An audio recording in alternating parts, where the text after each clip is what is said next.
Very good morning. Welcome to my class. So today we are going to see the time series input models. This is under model number 4, that is input modeling. We have to consider a sequence of identically distributed variables called x1, x2, x3, so but dependent and covariant stationary random variables. So then there are number of time series models that can be used to represent the process, and we will describe two models that have the characteristic that the autocorrelation takes the form, that is correlation of x1 and xi plus 1. That's we can go for it.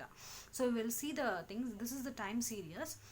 So in this we are going to see the importance of time series and soothing methods and applications and neural networks for time series forecasting and examples. So in time series, what we have to go for, we do have the observations and simulation concept. The first of all, there is a countability of well-defined data items obtained through repeated measurements over time. An ordered sequence of values of a variable at equally spaced time intervals. Like we do have in time series, the values should be in sequence in way. And like for example, what we can see is the value of retail sales each month of year would comprise a time series, and this is because sales revenue is well defined and consistently measured at equally spaced intervals. So data collected irregularly or only once are not the time series. So the thing is, the measurement matters a lot, and this is because I have given an example of sales revenue, that it is well defined and consistently measured at equally spaced intervals. Here is an example.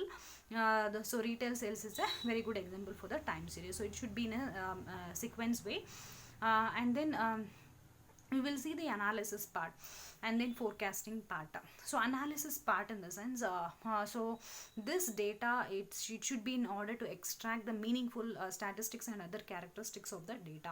So like it should be, it is going to extract the understandable statistics, like there is a phenomena, and then we can access the characteristics of the data what we have gathered there. And forecasting is nothing but the operation. So this is based on current time series.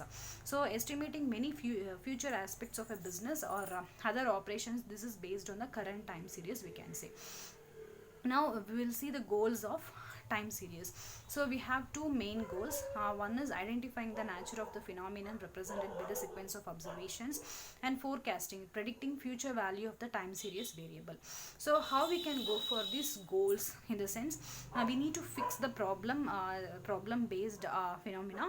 Like the main goal is to represent the sequence of observations. So normally in simulation, there is an observations and countable record part, and in that we have to find the nature of the phenomena, and then in here we can predict the future values of the time series variable. If it is necessity, we can go for the we can predict the future values of the time series variable. That is nothing but a forecasting thing. So this time series model is called the autoregressive order, we can say.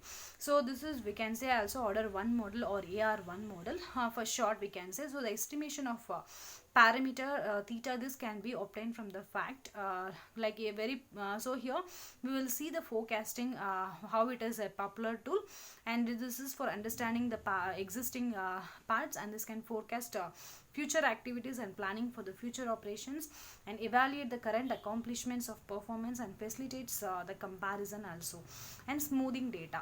So in this we are going to reduce the repetitions of data, and if it's so, then the repetitions of data, and then any duplications is there, we can easily remove. So remove random variations and shows trends and cyclic components.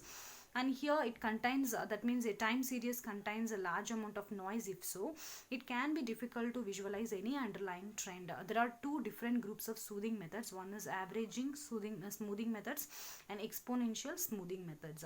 So this is the two different groups of smoothing methods.